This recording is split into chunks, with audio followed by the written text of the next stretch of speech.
boa tarde. Esse aqui é o trabalho final de princípio de comunicação, né? Eu me chamo Luiz Henrique Rezende Ramos e eu vou estar apresentando sobre um método de Monte Carlo aplicado à comunicação, né? É, ele surgiu, o método surgiu em 1946 com o Stanisław Ulam, que enquanto ele estava doente, ele estava jogando carta, né? É uma variação de paciência que é muito difícil de ganhar, e ele continuava perdendo. Então ele fez os cálculos lá, tentou fazer os cálculos qual que era a chance de ver que ele qual que era a chance dele ganhar. Só que as combinatórias lá eram muito difíceis e ele não estava conseguindo resolver. Então ele pensou consigo mesmo que se ele fizesse se ele jogasse 100 vezes, ele teria uma boa amostra, mas 100 vezes é muito tempo, né, pra jogar. São muitos jogos. Então ele recorreu a um amigo dele que é o John von Neumann, que é um cientista da computação muito famoso, né? E ele pediu ajuda com os cálculos da combinatório para fazer no computador. Eles propuseram fazer o jogo, tipo, repetir o jogo 100 vezes para ver quantas vezes a máquina ganhava, né? Que é basicamente uma amostragem aleatória e repetida, né? Que é o que consiste o Monte Carlo, né?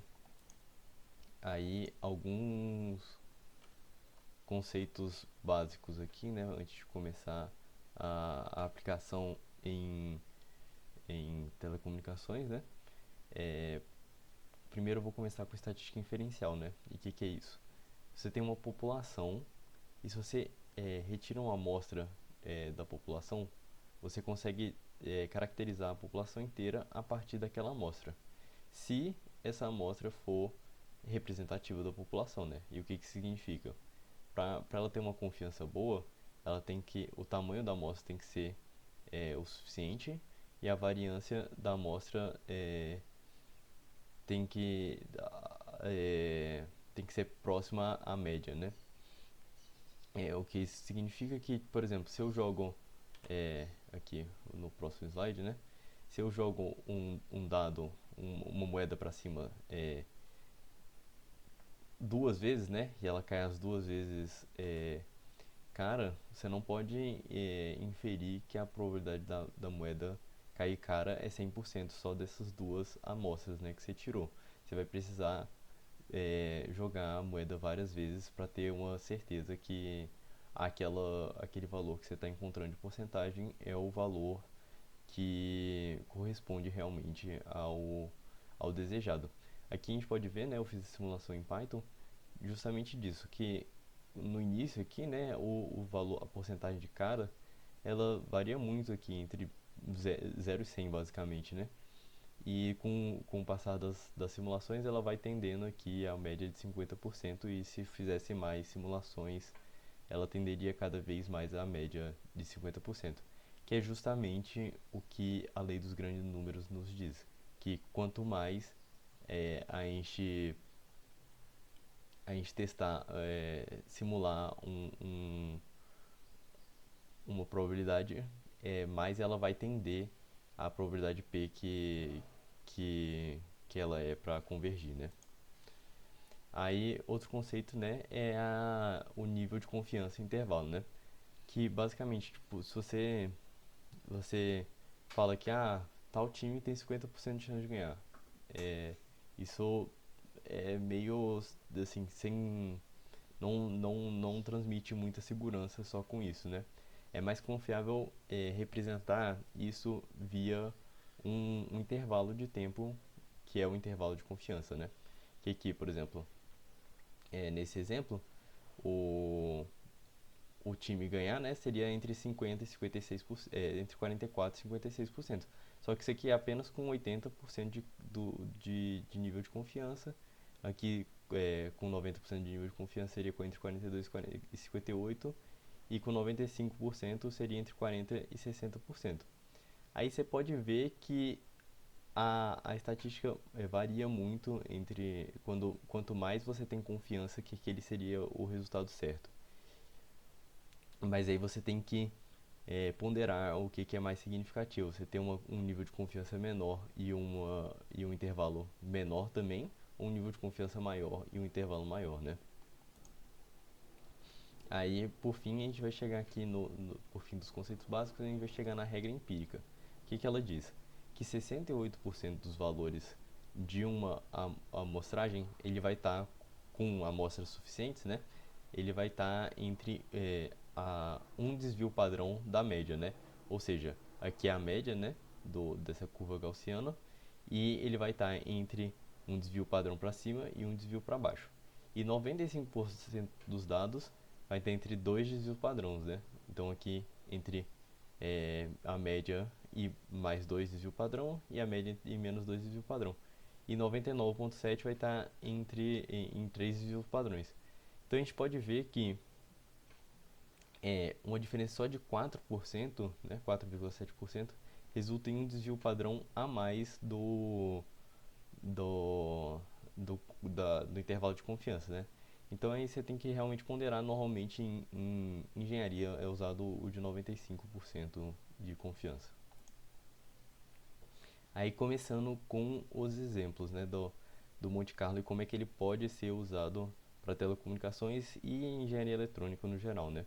Aqui a gente tem um filtro LC comum, né, que se você colocar na equação do filtro LC aqui, né, 2π raiz de LC, você acha que, como o indutor é de 1 mH e o capacitor é de 100 nanofarads, você acha que a frequência de corte dele vai ser mais ou menos 15,9 kHz. E se a gente plotando esse gráfico no, no software LT Spice, né, ele dá justamente essa frequência de corte aqui, né, como a gente pode ver.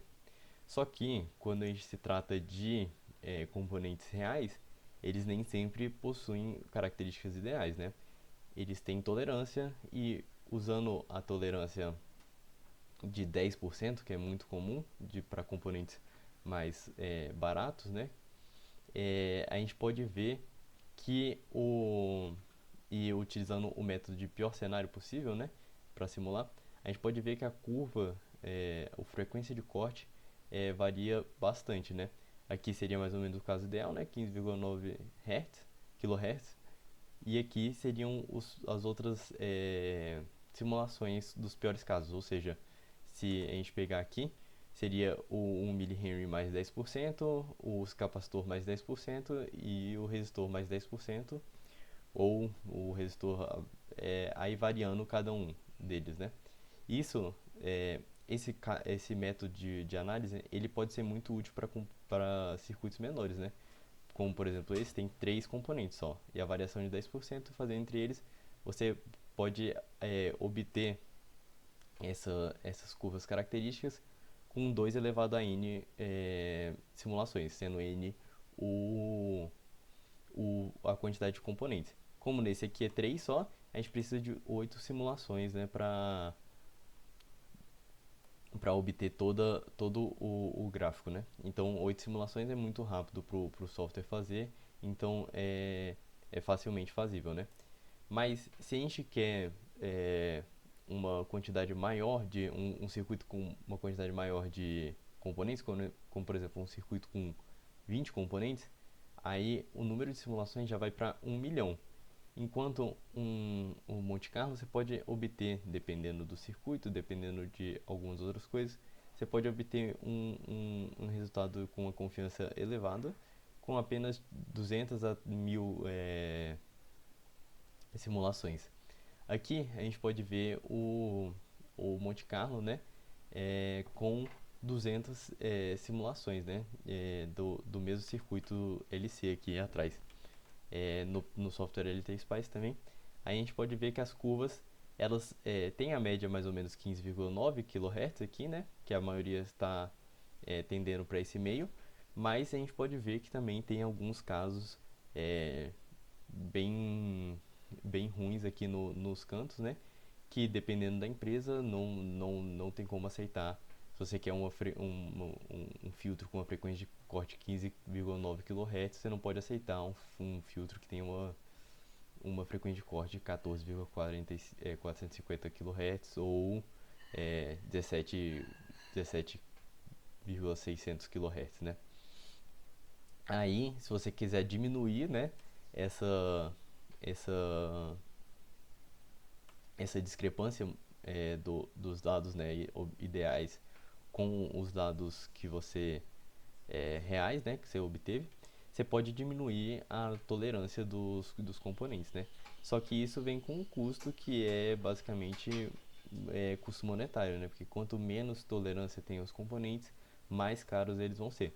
Mas a gente pode ver que nesse exemplo aqui, os dados estão bem mais centrados no 15,9 kHz aqui, porque pois os a, a escala dos gráficos são a mesma, né? Então a gente pode ver que os resultados estão bem mais centrados, então a média dos resultados está bem mais próxima dos 15,9 kHz.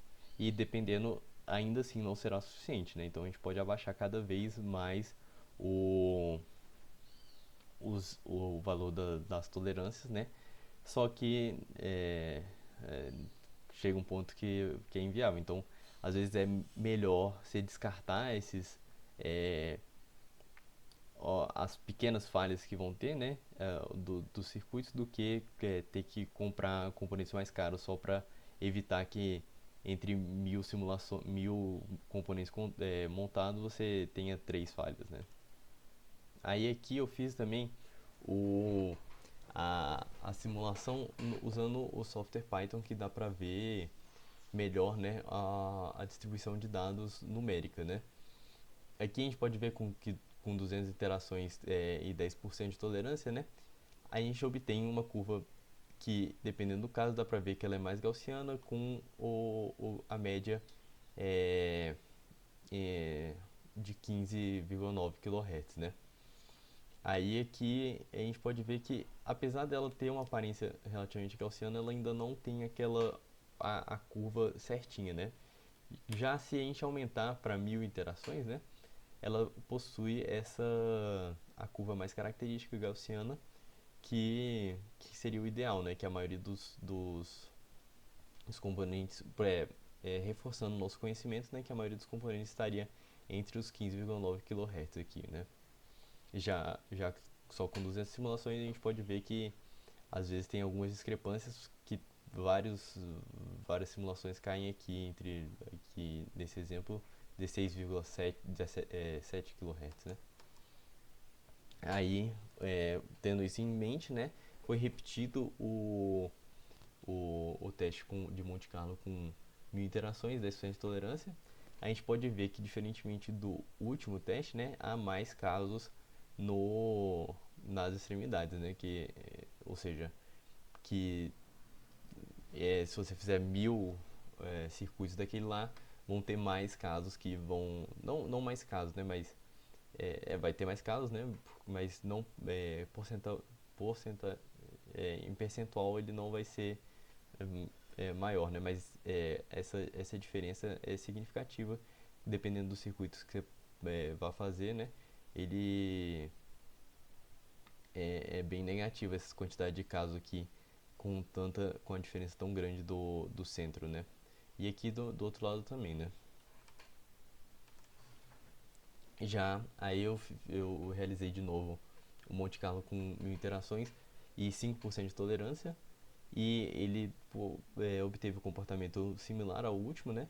Que ele está mais centrado em 15,9 kHz se a gente for comparar com o de 10% de tolerância, porém ele ainda ele ocupa o espectro inteiro, né, dos possíveis aqui. O que pode ser algo negativo, né, dependendo do circuito que você está montando. Aí, seguindo adiante aqui, né, a gente tem o circuito de um modulador e demodulador em AM, né, de double sideband com full carrier, que ele basicamente está recebendo uma mensagem aqui, né, e essa mensagem está sendo modulada por uma portadora e está sendo somada aqui com um sinal DC para obter o valor, para obter a simulação, o AM convencional. Aí aqui no caso ideal, né, como esse modulador barra demodulador funciona, né? O em verde é o sinal original, né? Que é o VLO, que é esse aqui, né? Essa fonte de sinal aqui. E o VN03 seria entre o capacitor aqui que a gente está medindo, né? A gente pode ver que ele obteve o resultado, a demodulação foi um sucesso, né? Porque a, o sinal foi preservado aqui, né? Apesar de diminuir um pouco a potência e aumentar um pouco o... não aumentar, né? Mas diminuir um pouco a potência, ele obteve um espectro similar. Aí aqui seria o pior cenário possível, né? Desse mesmo circuito. Então aqui seriam 2, 3, 4 componentes, então seria 2 elevado à quarta simulações que seria possível. Ainda assim, por enquanto, é mais fácil fazer uma simulação de pior cenário e menos custosa do que uma de Monte Carlo devido à baixa quantidade de componentes. Mas como o foco da apresentação é em Monte Carlo, eu fiz uma simulação Monte Carlo também. E a gente pode ver que em ambas o comportamento do, do circuito não se alterou muito com o, a frequência permanecendo aqui em 400 kHz, né? A média da frequência permanecendo em 400 kHz. O que conclui a apresentação aqui, né? Que nesse caso de moduladores a tolerância não foi muito significativa, né? Na demodulação do sinal, na modulação e demodulação do sinal, porém no filtro LC foi bem significativa, o que nos diz que, assim, dependendo do circuito, você pode ter componentes com uma tolerância maior ou tolerância menor, tudo vai depender da aplicação que você está usando. E essa tolerância possível vai ter que ser analisada caso a caso, né, para ver se compensa você gastar mais dinheiro com componentes mais caros que tenham tolerância menor para garantir a qualidade do produto final, né? E é isso, basicamente. Só complementando aqui, né? É que as simulações que foram feitas que foram apresentadas tanto na apresentação quanto no relatório final, elas estão disponíveis aqui no Google Colab. Elas são simulações bem simples, feitas em Python, né? Aí tem algumas que também nem tão, que foram usadas só pro meu entendimento mesmo de como é que funciona como é que funciona o Monte Carlo, né? Isso aqui seria a estimativa de π, né, com um círculo e um quadrado, e aqui tem um divisor de tensão e o filtro LC, e ali em cima tá o cara e coroa, né? Aí eu vou disponibilizar o link para se quiser dar uma olhada na descrição do YouTube aí.